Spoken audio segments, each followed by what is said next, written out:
नमस्कार बहनों, भाइयों, साथियों में प्यारे बच्चों, ज्ञान सागर में आपका स्वागत है। और आज का जो हमारा जो विषय है, ज्ञान का जो विषय है, वो है जो हमारी सीरीज चली हुई थी, सार्वभौमिक मताधिकार एवं निर्वाचन प्रणाली और उसकी निर्वाचन प्रणाली। तो इस सीरीज में हमारी 3-4 वीडियो बन चुकी हैं। आज हम जो है भारत में चुनाव प्रक्रिया को समझाने के लिए एक संक्षिप्त अवलोकन करेंगे। लोकसभा और राज्य विधानसभाओं के चुनाव की क्या प्रक्रिया होती है, संक्षेप में इसको हम आपको समझाएंगे।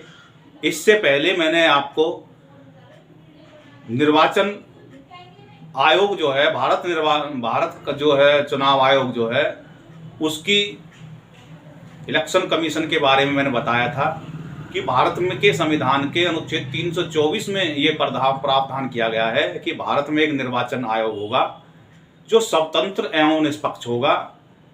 उसको तमाम वो शक्तियां दी गई हैं संविधान के अनुसार, जिससे वो निष्पक्ष तरीके से मशीनरी अपनी खड़ी कर सके और भारत में स्वतंत्र और निष्पक्ष चुनाव करा सके। अभी हाल ही में आपने देखा होगा 5 राज्यों के चुनाव हुए हैं, जिसमें बंगाल, उड़ीसा, बंगाल, आसाम, तमिलनाडु, केरल और पुडुचेरी।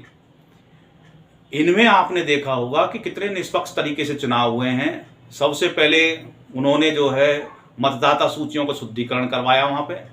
उसके बाद में पश्चिम बंगाल में लगभग 93% मतदान हुआ। इसी प्रकार से केरल, तमिलनाडु में मत प्रतिशत बढ़ा और स्वतंत्र बिल्कुल शांतिपूर्वक तरीके से चुनाव अभी संपन्न कराए गए हैं। इसी प्रकार इसी तरीके से जो है उसकी पूरी मशीनरी होती है और वह निष्पक्ष तरीके से बगैर दबाव में आए हुए चुनाव प्रक्रिया को पूरी कराता है। अब हम लोकसभा और राज्य विधानसभाओं के लिए चुनाव कैसे होते हैं, उसके प्रक्रिया को संक्षिप्त रूप से समझते हैं। भारत में प्राय जो है प्रजातंत्र का पर्व होता है के रूप में जाना जाता है। क्यों जाना जाता है कि भारत एक बहुत बड़ा लोकतांत्रिक देश है और उसमें 28 राज्य एवं केंद्र शासित प्रदेश हैं, जिसमें जो है कभी न कभी चुनाव होते ही रहते हैं। कभी निकाय चुनाव होते हैं, कभी जो है राज्य और लोकसभा चुनाव होते हैं, कभी उपचुनाव होते हैं। तो चुनाव होते ही रहते हैं। तो इसलिए भारत क्या है, प्रजातांत्रिक पर्व है। एक ऐसा समय होता है, ये पर्व क्या होता है, जिसमें जो है नागरिक अपने प्रतिनिधि चुनते हैं और अपने अधिकारों का प्रयोग सार्वभौमिक मताधिकार द्वारा करते हैं। स्वतंत्र और निष्पक्ष उम्मीदवार के रूप में चयन करते हैं। हम जानते हैं कि भारत में संसदीय प्रणाली का शासन प्रणाली है और जिसमें नागरिक विभिन्न स्तरों पर लोकसभा क्या होती है, राष्ट्रीय स्तर पर। लोकसभा का जो है संसद जो होती है वो राष्ट्रीय स्तर पे होती है, जिसमें लोकसभा बोलते हैं।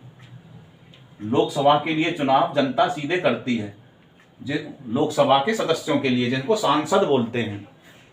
और राज्यों में विधानसभा होती है, तो इसलिए वे जो है विधान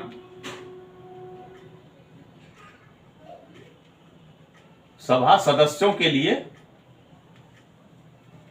चुनाव करते हैं। तो लोकसभा राष्ट्रीय स्तर पर और राज्य विधानसभा राज्य स्तर पर तथा स्थानीय स्तर पर शहरों में नगरपालिका और गांवों में ग्राम पंचायतें होती हैं।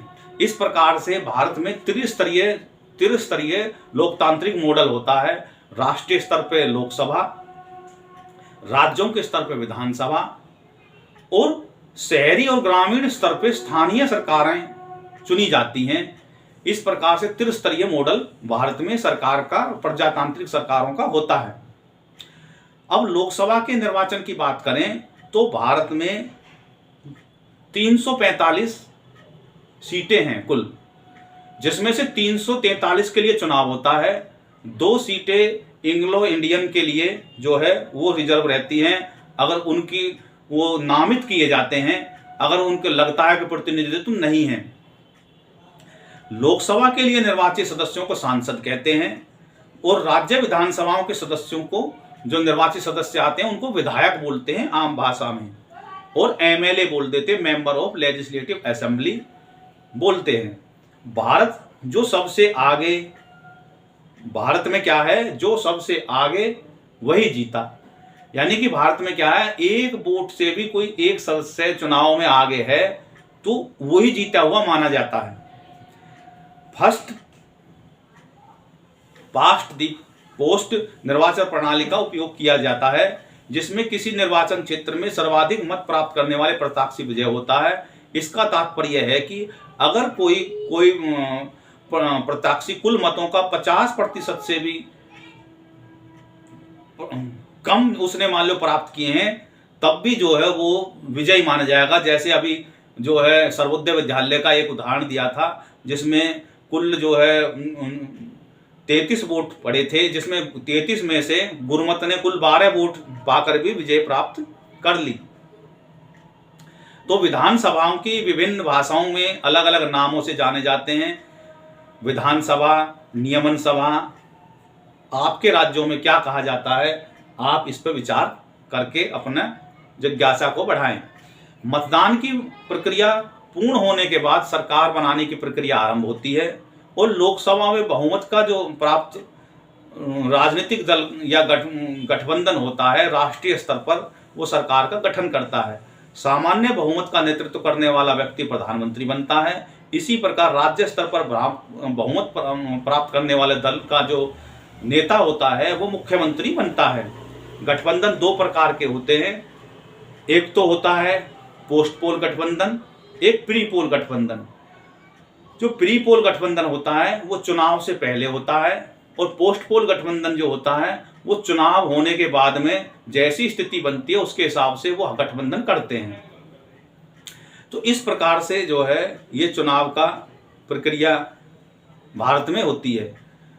भारत में जो है ये लोकसभा और विधानसभाओं के लिए जो है सिस्टम बना हुआ है।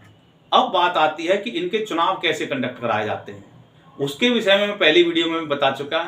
उसमें होता क्या है कि जब किसी जो है लोकसभा का या विधानसभा का 5 साल का कार्यकाल होता है। जब उनका कार्यकाल पूरा होने वाला होता है, उससे 7 जब ऐसा लगता है कि उसको जो है चुनाव आयोग को कि भाई इनका पूरा होने वाला होता है, तो उसकी प्रक्रिया वो शुरू कर देते हैं। सबसे पहले वहाँ के राज्यों के जो उनके चुनाव अधिकारी होते हैं उनको वो संदेश पहुंचाते हैं कि अपनी चुनाव जो है वोटर लिस्ट है इनको दुरुस्त कर लें, और नोटिफिकेशन जारी कर दिया जाता है राज्यों में जो है विधान सभी जो है बूथों में, और बूथ लेवल के जो अधिकारी होते हैं BLO और जो जिला निर्वाचन अधिकारी होते हैं उनको संदेश जारी किया जाता है कि अपने अपने बूथों पे जाके BLO जो हैं वो वोटों के जो नए वोटर हैं उनको बनाने के लिए प्रक्रिया शुरू करें, और जो पुरानी वोटर लिस्ट हैं उनमें कोई अशुद्धि है तो उसको दुरुस्त करें। जब ये पूरी प्रक्रिया हो जाती है तो वो अपना वहाँ से कहते हैं कि भाई हमारा नीचे के स्तर से हमारा कार्य पूरा हो चुका है। उसके बाद में जब उनको पूरा से पता पड़ जाती है कि वो हमारी चुनाव की वोटर लिस्ट हैं वो दुरुस्त हो चुकी हैं, उसके बाद में वो नोटिफिकेशन जारी करते हैं लोकसभा के लिए। वो जो है लोकसभा के स्तर पे और विधानसभा के स्तर पे, पहले मैं लोकसभा के स्तर पे बता दूं तो वो जो है नोटिफिकेशन चुनाव आयोग जारी करता है। चुनाव आयोग पूरे देश में अपने हिसाब से राज्यों को डेट वाइज वो जो है तिथि निर्धारित करता है कि भाई उत्तर प्रदेश में कितने चरण में चुनाव होंगे। जो छोटे राज्य होते हैं वो एक ही चरण में चुनाव करा देते हैं, वरना और राज्य उनकी तुलना में भी जो है वो 2 चरणों में चुनाव करा देते हैं। तो इस प्रकार से राज्यों की उनकी अपनी मशीनरी को देखते हुए, राज्यों के स्वभाव को देखते हुए, वहाँ के मतदाताओं के स्वरूप को देखते हुए, वहाँ के जनता के शांति को पूर्वक तरीके को देखते हुए, वहाँ कानून व्यवस्था कैसी है उसको देखते हुए वो ये निश्चित करते हैं कि यहाँ इस राज्यों में एक चरण में चुनाव करवाए जा सकते हैं या अलग अलग कई चरणों में चुनाव करवाए जा सकते हैं। इस प्रकार से पूरे चुनाव संपन्न कराने में लोकसभा के स्तर पे कई महीने लग जाते हैं और उसके लिए वो जो है बाकायदा नोटिफिकेशन जारी करते हैं और उस नोटिफिकेशन में जिस चरण में चुनाव होते हैं उस चरण के लिए सबसे पहले वो डेट निश्चित करते हैं कि भाई इस तिथि को से इस तिथि को, यानी कि 1-2 तिथि निश्चित कर लेते हैं। भाई मान लो 1 तारीख से और 5 तारीख के बीच में आपको अपने नामांकन पत्र दाखिल करने होते हैं। तो नामांकन पत्र दाखिल करने के लिए पूरी प्रक्रिया होती है, उसमें कुछ एफिडेविट लगते हैं, शपथ पत्र लगते हैं, सभी अपने अपने आपराधिक क्रिमिनल रिकॉर्ड बताते हैं कि मेरे पास कितनी संपत्ति है, मैं कितना पढ़ा लिखा हूँ, मेरे परिवार पे कितनी संपत्ति है, और अपने आचरण के बारे में वो शपथ पत्र देते हैं और अखबार में भी अपने ऊपर जितने भी उसके पास अपराध हैं उसके लिए वो इश्तिहार देते हैं कि भाई मेरे ऊपर इतने आपराधिक केस चले हुए हैं या जैसा भी उसका स्थिति है, उनका सबका मुकदमा संख्या वगैरह सब उसमें लिखते हैं अपने शपथ पत्र में।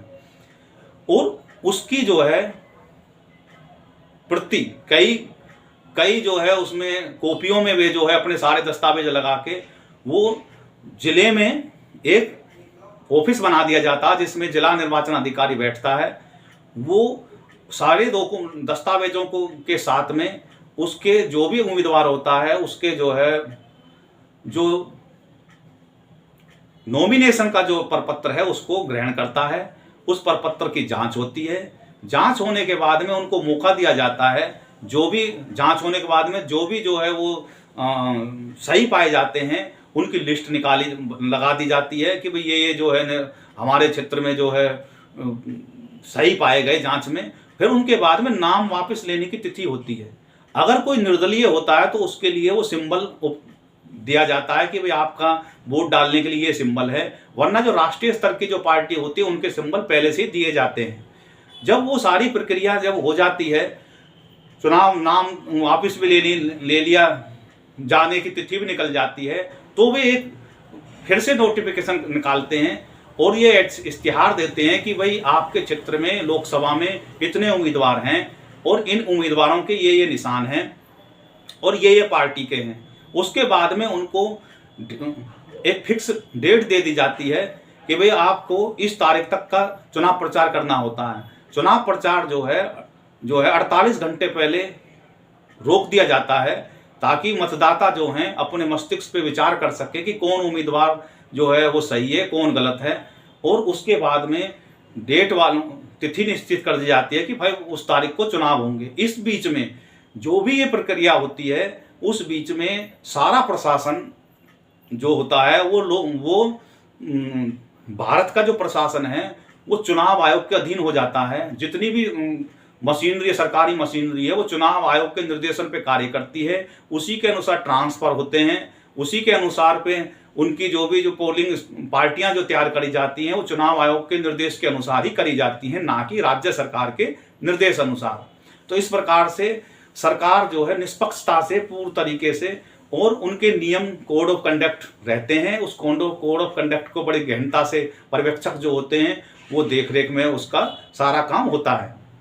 इसी प्रकार से विधानसभा के चुनाव में भी यही प्रक्रिया अपनाई जाती है जो लोकसभा में होती है।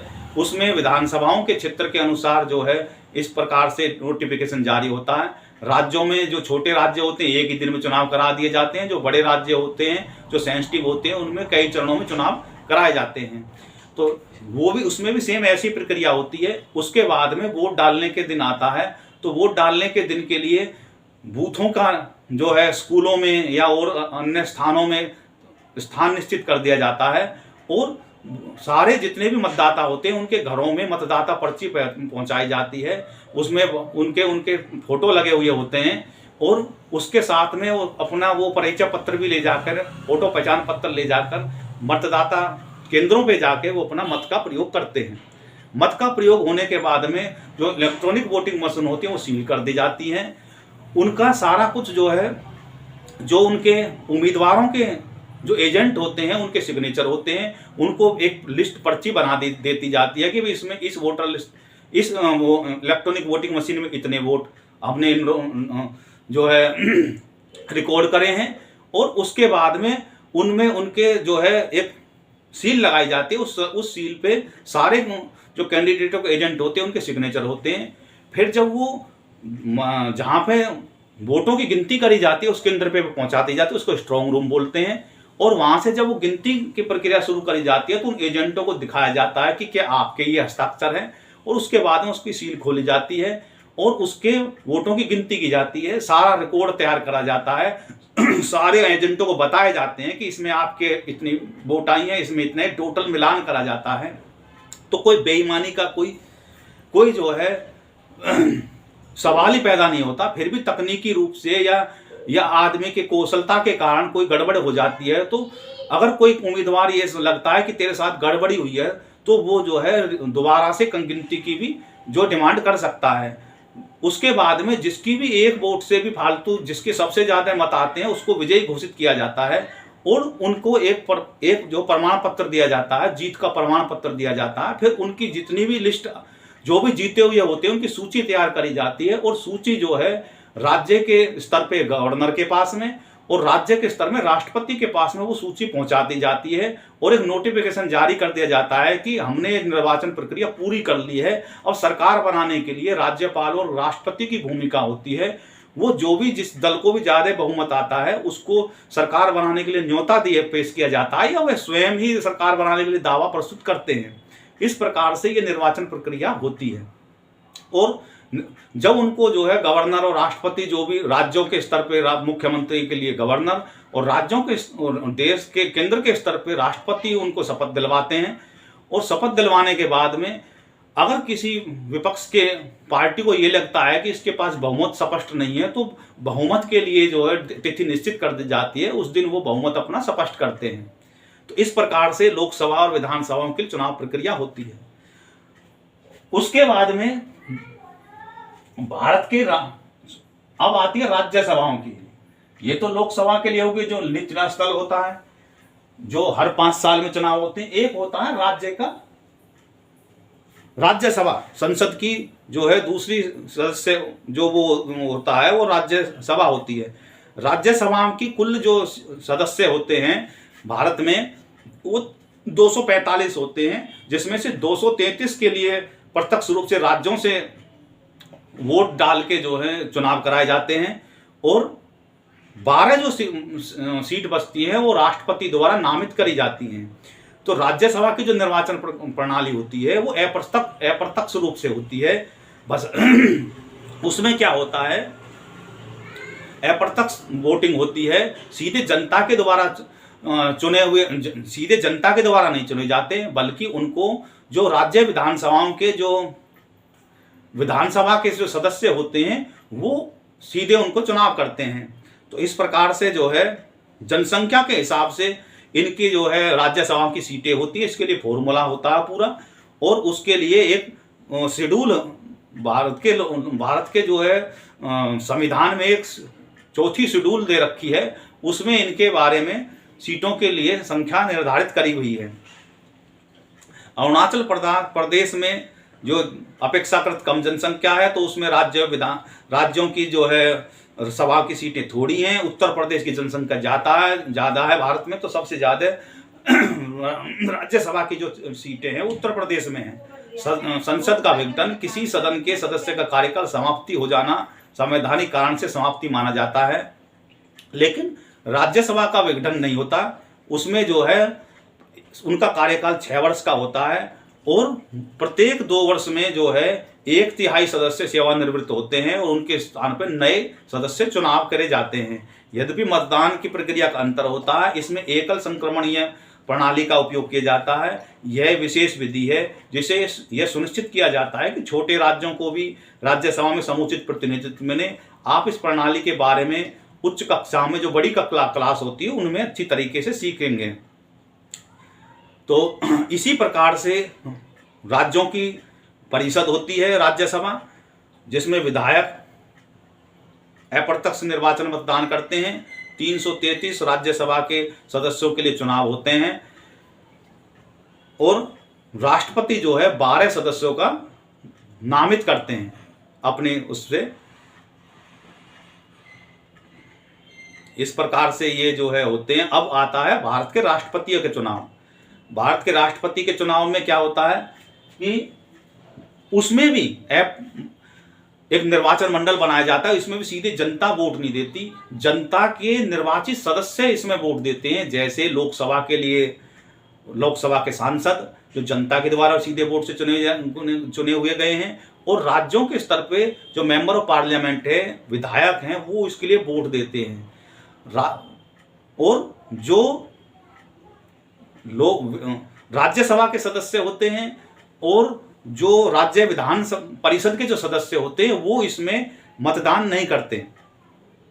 तो भारत के राष्ट्रपति के आम चुनाव जनता द्वारा प्रत्यक्ष रूप से नहीं होते, अपितु एक निर्वाचन मंडल द्वारा चुनाव संपन्न कराए जाते हैं। इसमें सम्मिलित होने के लिए संसद के दोनों सदनों के सदस्य, संसद के दोनों सदनों के लोकसभा और राज्यसभा के सदस्य, भारत के प्रत्येक राज्य, दिल्ली और पुडुचेरी जो है संघ के सदस्य भी, विधानसभाओं के सदस्य भी इसमें होते हैं।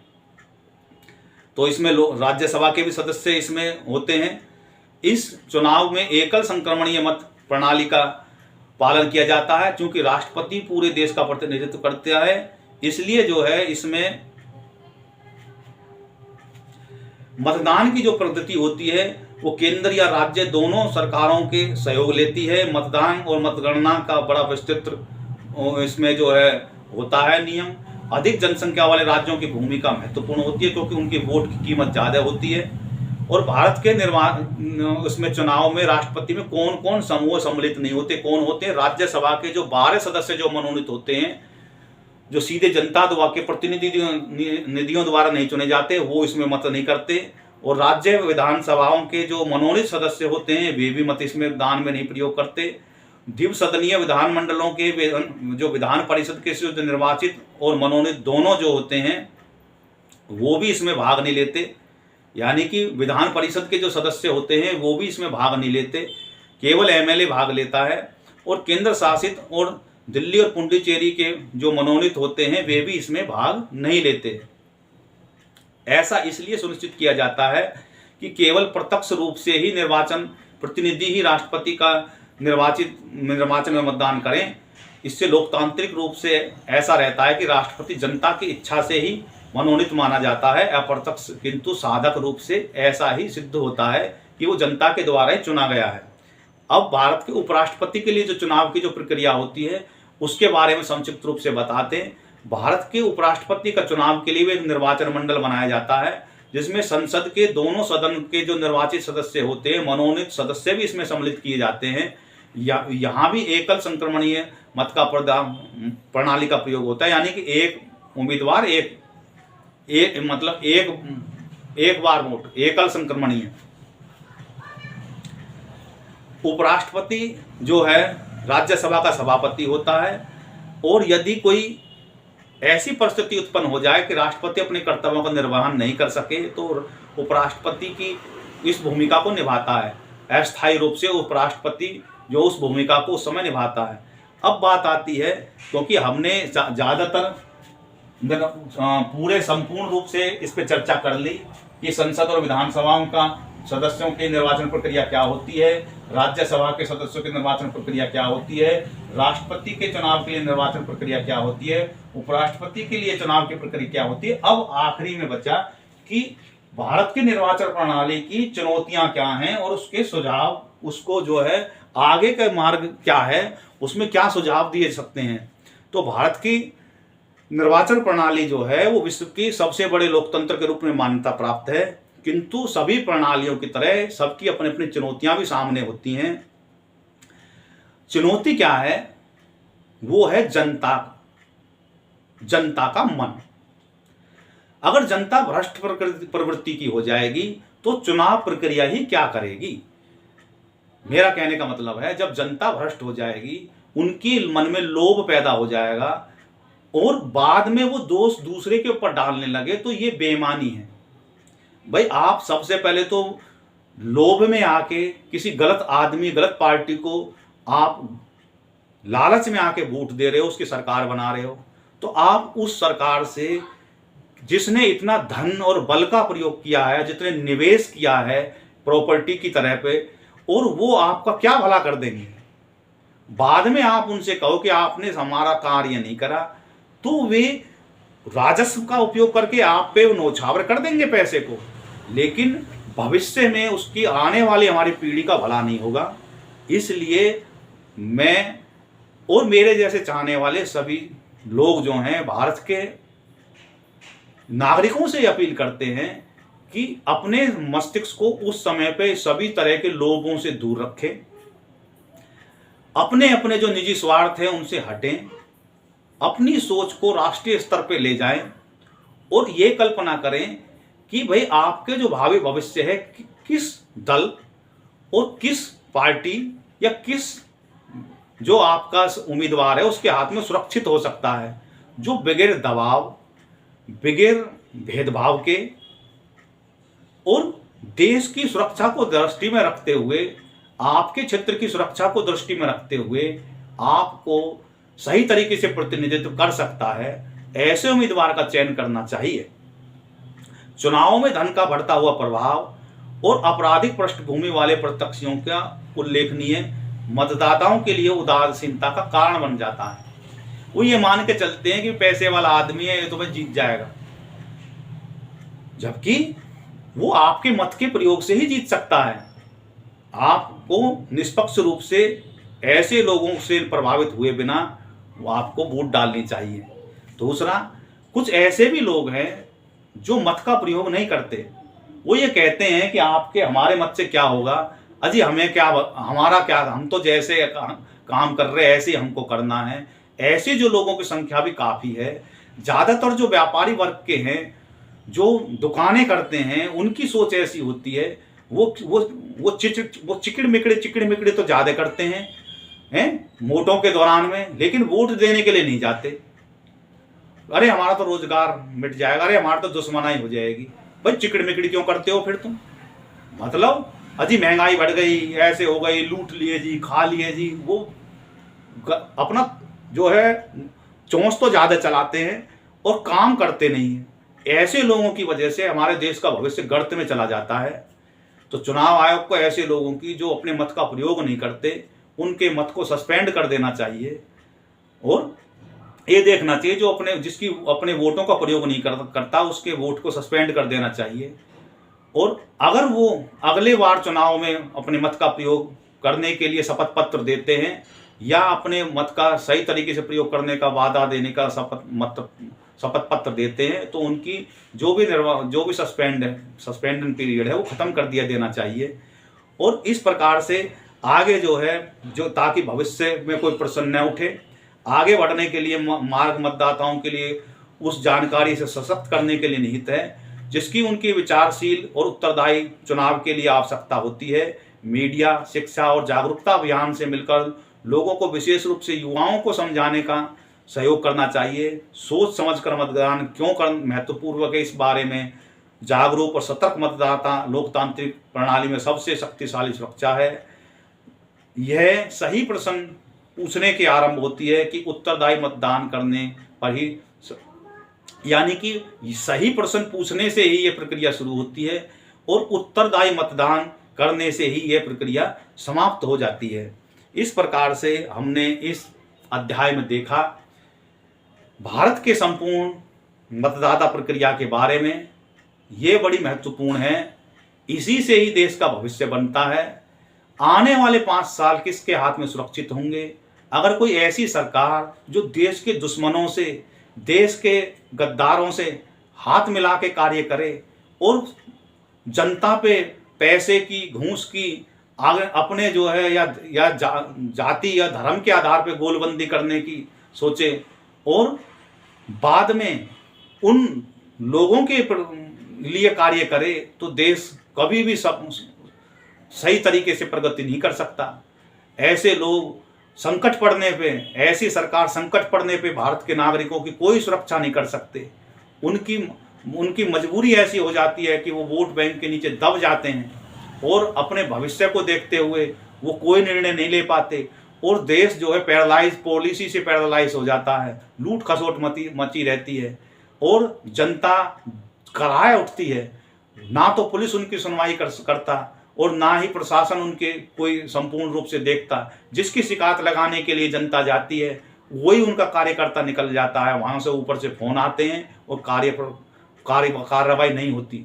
इसलिए कभी भी अपने मत का प्रयोग करके सही सरकार को चुनना चाहिए, ताकि वो पारदर्शिता से काम करे और आपके भविष्य को सुरक्षित रखे। मेरे कहने का इतना ही है, और आगे आप मेरे इन शब्दों पर विचार करें और इस अध्याय को पढ़ें। अगले वीडियो में हम इसमें अध्याय में क्या मिला और इसके प्रश्न उत्तर जो हैं उनके कैसे एक जो है मॉडल रूप से उत्तर दिया जा सकता है, इस पे हम अपना वीडियो बनाएंगे। इस वीडियो में इतना ही। इस वीडियो को देखें, हमारे चैनल को लाइक करें, शेयर करें, सब्सक्राइब करें। ज्ञान का जो क्षेत्र है वो बढ़ता रहना चाहिए। और आपके भी कोई प्रश्न है, मुझसे कोई प्रश्न है या मेरे से कोई जिज्ञासा है, तो आप मेरे कमेंट बॉक्स में लिख सकते हैं। भारत माता की जय। जय हिंद, जय भारत।